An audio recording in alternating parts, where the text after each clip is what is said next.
마켓콕 헤드라인 시간입니다. 어제 장마감 이후부터 개장 전까지 중요한 소식들 함께 정리해 보겠습니다. 네, 첫 번째 소식입니다. 지난해부터 중국 경제에 상당한 경고음이 울렸었는데요. 결국에 대형 부동산 개발 업체 헝다에 대해서 홍콩 법원이 청산 명령을 내리기도 했었죠. 이 헝다는 중국의 주요 부동산 업체들 가운데 처음인 2021년 말 디폴트에 빠지면서 중국 부동산 위기의 진앙으로 떠올랐습니다. 사실상 이 홍콩 법원의 결정으로 인해서 덩치가 큰 회사는 망하지 않는다라는 일종의 공식 같은 믿음을 깨트렸다라는 그런 시각들이 나오고 있는데요. 그래서 업계에서는 이번에 법원의 결정이 향후의 중국 경제와 부동산 시장에 어떤 영향을 미치게 될지 촉각을 곤두세우고 있습니다. 일단 외신 측 로이터 통신의 보도에 따르면요. 중국의 정치 기반자들이 심화하는 위기를 억제하려 노력하는 와중에 홍콩 법원의 판결은 중국 금융시장에 파문을 일으킬 것으로 보인다라고 전망했는데요.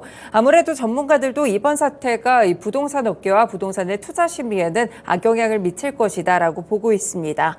다만 이번 청산 결정이 헝다그룹 전체가 아니라 홍콩 상장 주요 법인 중 하나인 중국 헝다에만 적용되는 조치이기 때문에 영향이 제한적일 것이다라는 다른 분석도 있다는 점 함께 체크해 보시면서요. 관련된 내용들이 어떻게 증시와 또 부동산 시장에는 영향을 끼치게 될지 살펴보시면 될 것 같습니다. 네, 두 번째 소식 살펴봅니다. 도요자동차가 그룹사인 도요타 자동제기의 디젤 엔진 품질 인증 취득 과정에서 부정이 있었다면서 문제의 엔진을 사용해온 랜드크루저 등 10개 차종의 출하를 중단하기로 했습니다. 이 보도에 따르면 도요타 측은 도요타 자동차기가 생산하는 디젤 엔진 3종에서 인증 절차에 필요한 출력 시험을 둘러싸고 부정 행위가 있었던 사실을 함께 적발해냈는데요. 이 문제의 디젤 엔진이 탑재된 차량은 랜드크루저 프라도, 랜드크루저 300, 그리고 렉서스 등입니다. 도요타 자동직기는 지게차 등으로 유명한 도요타의 그룹 회사 중 하나로 작년에도 지게차용 엔진의 배출가스 시험에서 부정이 발각된 바가 있었고요. 앞서서 도요타 자동차의 자회사인 다이하스 역시나 4월에 부정한 품질 인증 문제가 불거진 뒤 추가 조사를 벌였고 지금은 국토교통성으로부터 대대적인 조사를 받고 있습니다. 이 문제로 지난해 12월부터 다이하스의 일본 내 4개 공장의 가동이 중단된 상태라는 점 체크해 보실 수 있겠고요. 약간의 반사수에 좀 기대해 볼 수 있을지 자동차 종목들 현대차와 기아까지 함께 체크해 보시면 될 것 같습니다. 네, 다음 소식입니다. 카카오 일각에서 지금 SM엔터테인먼트를 매각할 것이다라고 썰이 좀 제기가 되고 있는 상황인데요. 어제 공시를 통해서 본격적으로 SM엔터테인먼트의 매각설은 사실이 아니다라고 밝혔습니다. 소문을 정면으로 반박하고 나선 것인데요. 이 매각설은 지난해 말부터 본격적으로 제기가 됐고요. 사실상 인수 과정에서 불거진 시세 조종 논란도 있었고 이 투자 총괄 대표가 구속되는 등 그룹을 둘러싼 위기들이 고조됐기 때문입니다. 최근에는 SM엔터에 대한 재무제표와 임원 등의 대한 감사를 진행 중이다라는 소식도 역시나 매각설에 불을 지피는 모습이었는데요. 하지만 카카오는 SM엔터에 대한 매각설 지속적으로 부인을 하고 있고요. 이번에 공시에 대해서도 다시 한번 밝혔고 SM엔터 경영진의 경질설에 대해서도 아직 감사 결과도 나오지 않은 상태라면서 선을 그었습니다. 다만 이 썰이 돌게 되면서 어제 두 주가가 함께 급락하는 모습들이 나왔는데요. 카카오와 SM 모두 하락 마감했습니다. 과연 오늘의 공시가 또 영향을 주게 될지 체크해 보셔도 될 것 같습니다. 네, 다음으로는 실적 관련 소식인데요. 효성그룹 실적입니다. 지난해 화학업종의 수요 회복 부진에도 중공업을 중심으로 해서 전반적으로 소폭 개선된 실적이 나왔는데요.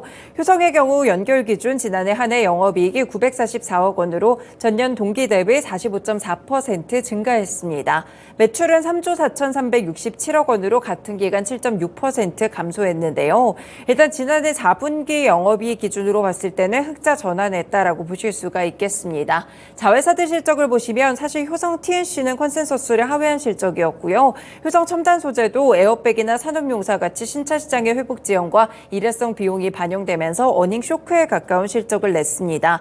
다만 효성 중공업의 경우에는 지난해 4분기 영업이익이 전년 대비 27% 증가하면서 634억 원을 기록했는데요. 이 중공업 쪽만 좀 좋았고요. 나머지 화학이나 다른 쪽은 좀 부진했다라는 모습 살펴보실 수 있겠습니다.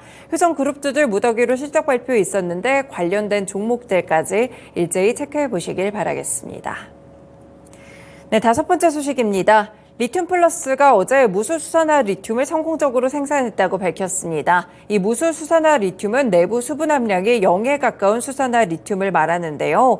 일단 부피가 작고 리튬의 투입량을 늘릴 수 있다는 장점을 갖고 있고요. 비용을 절감하는 효과까지 있는 것으로 알려지고 있습니다. 현재는 리튬 전고체 전지 소재나 리튬이온 전지 소재에 사용되는 고순도 저탄산 무수수산화 리튬을 생산하고 판매하는 회사는 없는데요. 일단은 전고체 전지 소재나 양극재 제조업체들이 직접 제조해서 사용을 하고 있습니다. 다만 이 문제가 좀 빈번하게 발생을 하고 있기 때문에 양질의 이런 무수수산화 리튬이 필요한 이유를 갖고 있는데요. 리튬 플러스는 국내뿐 아니라 일본의 리튬 2차 전지 소재 업체들이 품질 검증을 통과했을 때 본격적으로 공급에 나설 예정이라고 합니다. 그리고 미국과 유럽 업체들을 대상으로도 수출을 확대한다는 점 체크해 보시면서 관련 기업 리튬 포어스 그리고 하이드로 리튬까지 함께 체크해 보실 수 있겠습니다. 네, 마지막 소식입니다. 대유 위니아그룹의 중간지주사 대유플러스가 M&A 매각을 추진한다고 공시했습니다. 이를 위해서 대유플러스는 3일 회계법인을 매각 주관사로 선정했는데요. 일단 제한적인 경쟁 입찰 방식으로 조건부 인수계약자를 선정하기로 했습니다. 대유플러스는 지난해 11월 8일 회상 절차를 개시한 바가 있었고요. 현재 대유 위니아그룹의 계열사들 자체가 경영 상황이 악화되고 법정 관리 절차를 좀 밟고 있고 골프장 같이 자산 매각을 통해서 경영 정상화를 추진하고 있습니다. 실제로 위니아도 최근에 M&A 진행을 위한 매각 절차에 들어가기도 했었는데요. 관련된 대유 위니아 그룹주들 함께 살펴보실 수 있겠고요. 대유 에이텍, 대유 플러스까지 주가 흐름 보시길 바라겠습니다. 네, 이렇게 6가지 소식들 개장 전에 중요한 소식들로 함께 전해드렸습니다. 지금까지 마켓콕 헤드라인이었습니다. 네, 이렇게 좀 보시면요. 뉴욕 증시는 사상 최고치에 다시 한번 도전하고 있는 모습입니다. 계속해서 상승세가 좀 이어지고 있는데 국채 발행 규모, 이 계획에 대해서도 좀 축소가 되게 되면서 오히려 호재성으로 작용하는 모습들도 나타나기도 했었는데요. 과연 뉴욕 증시 앞으로의 흐름들은 어떻게 될지 그리고 국내 증시는 이 훈풍을 온전히 받아들일 수 있을지 오늘 장도 체크해 보실 필요가 있겠습니다. 지금까지 다양한 투자 판단에 도움이 되는 말씀들 함께 전해드렸고요. 특정 종목의 상승 하락을 보장하지는 않습니다. 모닝쇼 마치겠습니다. 오늘도 시청해주셔서 고맙습니다.